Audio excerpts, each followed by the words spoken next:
Hello friends, নানান ব্যঞ্জনে তোমাদের সকলকে স্বাগত জানাচ্ছি। দূরের বন্ধু, কাছের বন্ধু, তোমাদের সকলকে। এখানে আমি দেখো পনির নিয়েছি। এখন পনিরগুলোকে টুকরো করে নেব। আর এদিকে ব্রকলিগুলোকে এখন আমি একটু ভেজে নেব, লবণ হলুদ মাখিয়ে নিয়েছি।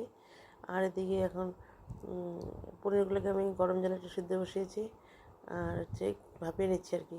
আর কড়াইতে তেল দিয়ে দিচ্ছি। এখন এখানে আলুগুলোকে ভেজে নিচ্ছি। আলুগুলো লবণ হলুদ মাখানো আছে।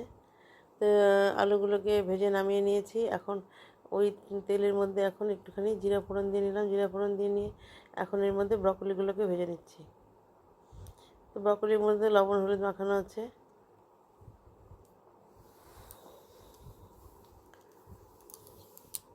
এইভাবে ভালো করে ভেজে নেব, এখন লাল লাল করে একটু।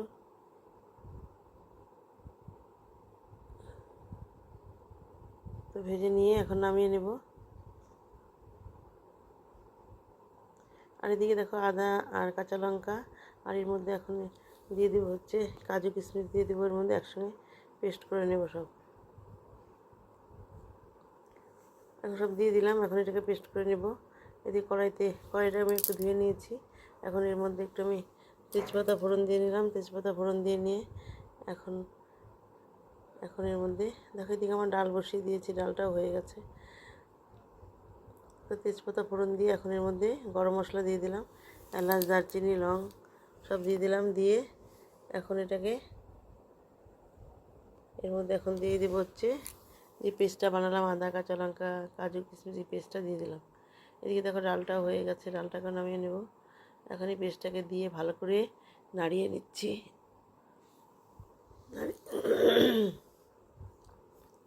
তো এইভাবে নাড়িয়ে নিয়ে দেখো ডালটা হয়ে গেছে।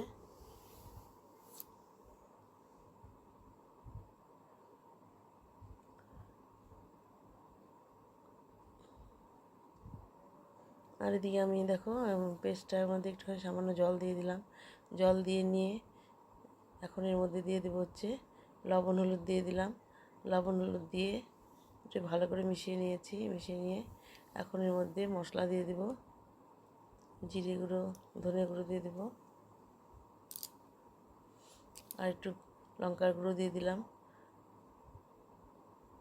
দিয়ে ভালো করে মেখে নিচ্ছি। এভাবে ভালো করে মিশিয়ে নিয়ে মশলাটা ভাজা ভাজা হয়ে গেলে এখন এর মধ্যে একটু টক দই দিয়ে দিলাম। টক দই দিয়ে ভালো করে মশলাটাকে মিশিয়ে নিচ্ছি। এভাবে ভালো করে মশলার মধ্যে মিশিয়ে নিয়ে এখন এর মধ্যে দিয়ে দেবো হচ্ছে আলু আর ব্রকলিগুলো দিয়ে দেবো। এখন আলু আর ব্রকলিগুলোকে এর মধ্যে দিয়ে দেবো। দেখো মশলাটা ফুটে গেছে। আলু ব্রকলি দেওয়ার আগে আমি এখানে মটরশুঁটিটা দিয়ে দিলাম। তো মটরশুঁটিটা দিয়ে এখন আলুগুলোকে দিয়ে দিলাম, কারণ মটরশুঁটিটা একটু কাঁচা আছে, তো সেই জন্য আগে দিয়ে দিলাম। দিয়ে নিয়ে এখন এর মধ্যে ব্রকলিগুলোকে দিয়ে দিলাম। ব্রকলিগুলোকে দিয়ে এখন ভালো করে একটু মিশিয়ে নিচ্ছি। এখন তো খালি পটল আর পটল ঝিঙা এগুলো ছাড়া তো কিছু মানে এখন একটু মাঝে মাঝে একটু আনকমন খেলে ভালো লাগে। তারপর এইভাবে ভালো করে মিশিয়ে নিয়ে এখন এর মধ্যে গরম জল দিয়ে দেবো। তো গরম জলটা দিয়ে দিলাম, অল্প করে দিলাম। দিয়ে একটু ভালো করে মশলার সাথে মিশিয়ে নিব, পরে আবার দিয়ে দেবো গরম জল।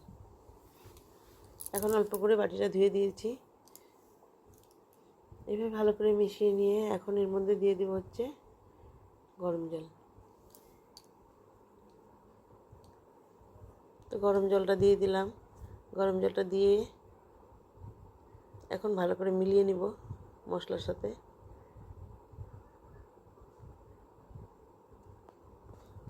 এখন এর মধ্যে পনিরগুলোকে দিয়ে দিয়েছি।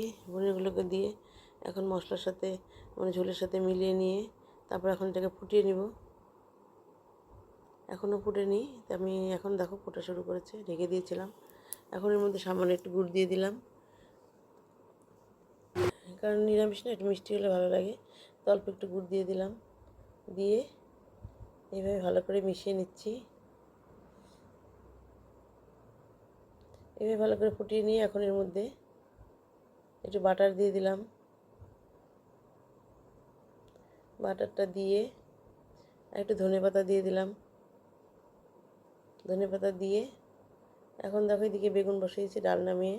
তো বেগুন ভাজাগুলোর মধ্যে আমি তেল দিইনি, অল্প তেল দিয়ে এভাবে মেখে তারপরে আমি ঢেকে ঢেকে ভেজে নেব।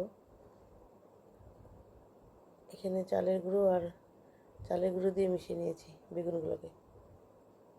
এইভাবে বন্ধুরা আমার রান্নাটা হয়ে গেল, পনির রান্নাটা।